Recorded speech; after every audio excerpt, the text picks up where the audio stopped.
All right, welcome back to another In the Garage. I'm Kyle Smith. This is Brett Laronis, and we are working on his bright orange 79 Chevy pickup. You saw last week we transformed the front end of this and got rid of the giant chrome bull bar and the chrome aftermarket grille that was not doing this truck any favors, but we want to make it even more kind of muscly and give it a little bit more character. So today we're going to lower it down. So we spent a day and basically a half putting the grille on, so we still only have a day and a half to do the entire suspension on this truck. But luckily, Brett ordered the parts, and I think this is gonna go pretty quick and be relatively easy. Let's take a look at exactly what we're gonna do. We've got these awesome 3-inch drop spindles from DJM. Ordered these guys, and you gotta be careful with these because on square body pickups, there are actually two different varieties of these. One that is made to clear the 1-inch thick brake rotor, and then there's another that's made to clear the 1 1/4, the bigger, thicker brake rotor. I got crawled under the truck, I measured, and this truck actually has the thicker brake rotor, so I ordered the correct part for that. Now, what are these gonna do? These are actually going to keep the same essential location of the upper and lower control arms, but they're going to basically move the center of the tire up in the wheel well. So that means no cutting coils, no messing around with the springs. It should still have the same ride quality as the stock pickup truck. And we're at about 32 inches at the black line. By the time we're done, 32 minus 3, we should be right at about 29. So the top of the fender should be right level with the top of the wheel. All right, so we're getting started on the front end and getting everything taken apart. So I have to first remove the wheels, and then we'll work our way in. So the brake caliper, the wheel bearings, the rotor comes off, split the ball joints, the tie rod, and we should be able to pull it right out of the way.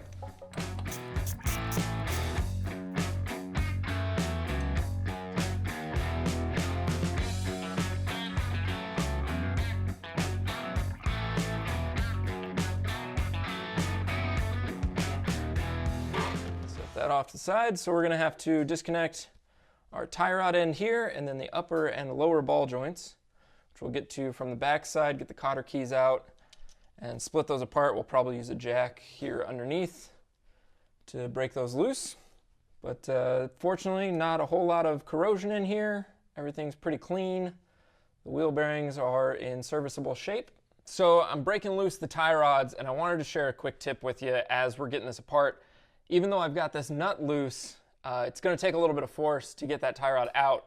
And you want to make sure you loosen the castle nut up, but you don't take it off all the way, because if you take that castle nut off and just go hammering on it, you're going to screw up all the threads on there. You're going to have to replace your tie rod ends. You don't want to do that. If you leave that on there just a little bit and then hit it with the castle nut just about even with the end of the threads, you'll be able to break that loose without screwing up the threads, so that'll still turn.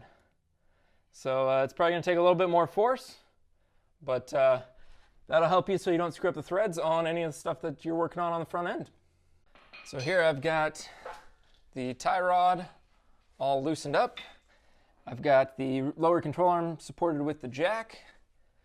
I've got the cotter keys out of both the lower and upper ball joints. So now I'm just going to need to loosen those nuts up, and we'll be able to split them loose, clean everything up.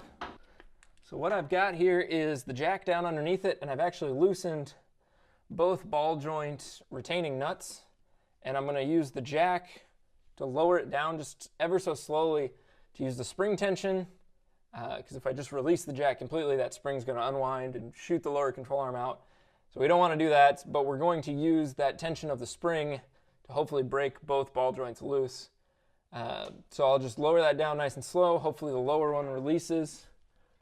You can see I've got my safety glasses on just to make sure that I'm safe. And of course that didn't work. So lowering the floor jack down, I actually don't have any weight on the jack, and the ball joints are still stuck in place. So what I'm going to do is keep the jack underneath it so the spring won't unload completely. But I want to just have barely any tension on it. And then I'm going to come in here and I'm going to hit these upper and lower ball joints with a punch on a hammer. Again, I'm leaving the castle nuts in place so things won't fly apart, and also so I don't damage the threads on either of those. So let's see if that works.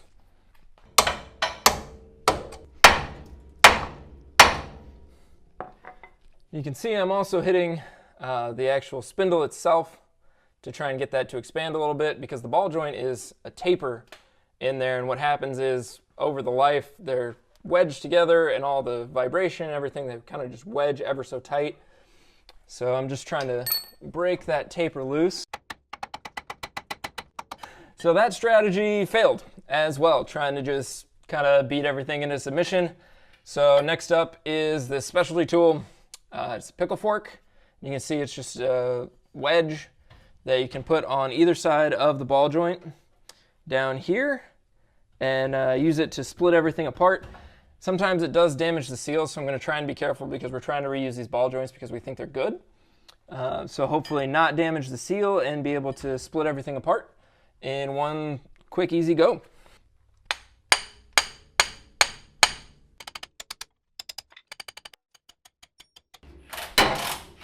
Yeah, we got one. Got it? Got one. Got two. Sweet. So we managed to break all the ball joints loose, and we're about to take a break, but I wanted to talk you guys through something real quick before we went inside and relaxed for a little bit, and that is the difference between these two spindles. So what we're installing is a drop spindle, which is the new piece here, and you can see when we put it next to the old one that all the geometry is the same. All the mounting points for everything has essentially just moved up 3 inches. So the spindle itself, you can see it's right about there on the old one, and it's 3 inches higher on the new one.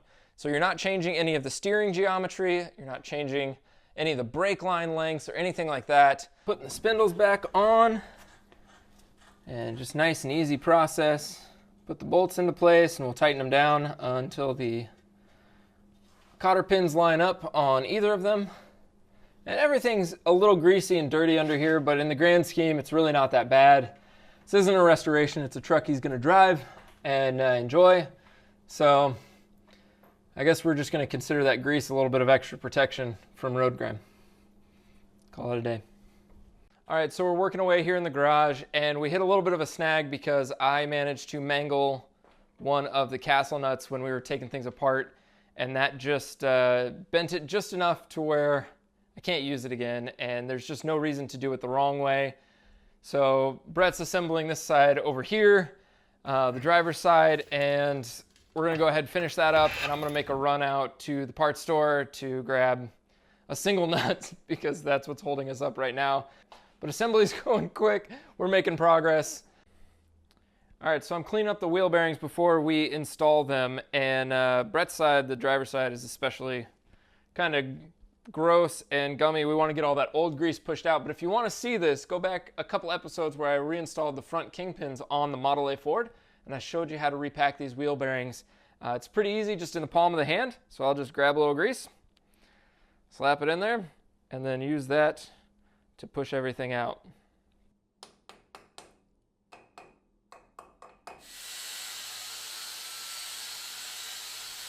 We've got these aftermarket drop spindles on here, and the castings are a little bit on the rough side, which means that you might have to do a little bit of grinding in order to get the calipers to fit in correctly. We did have to grind an area for this surface here, and then also on the inner surfaces just to make sure that the caliper would fit. So it's a little bit of fine-tuning adjustment needed for it, but it looks like we're right on the right path for it right now, and we should have this fitted up pretty quickly. All right, so we're back, took a break, washed my hands, and ate some food because we were fighting a lot of issues over on the other side, and I chalked it up to putting aftermarket parts on a factory fit vehicle, and I don't think that was really the issue. I think we had a brake line bend that just wasn't quite right. The one thing I can recommend if you're ever out in the garage and something is super frustrating, to just leave for a while and come back with a fresh set of eyes, because we solved our problem not 45 seconds after coming back out here after screwing with it for an hour and a half. So we're going to slap all this together, and we should be about ready to lower this down. And I know that's like famous last words, but this side should go quick. We got both ball joints together, the tie rods in place. So I'm just continuing assembly. So we've got the dust shield. We'll put on the wheel bearings and brake rotor, tighten everything down, and then go ahead and put the caliper back on, and then we're on to wheels and tires. So won't be long before we're putting this on the ground. So we've got everything bolted together. We're about to put the wheels and tires back on and declare the front end done. Of course, we still have the back axle to do, but it's starting to get long in the day. We still have tomorrow to go to consider this truck a weekend project. Again, my hands are dirty, but we only used hand tools to do this. So remember, this is gonna come out super cool, and it's something you can do at home as well. But if you wanna see the finished product, you're gonna have to stay tuned, so subscribe down below because you're not gonna see that till next week. But for now, go out in the garage, work on your stuff. We gotta get back to work on this. We'll see you later.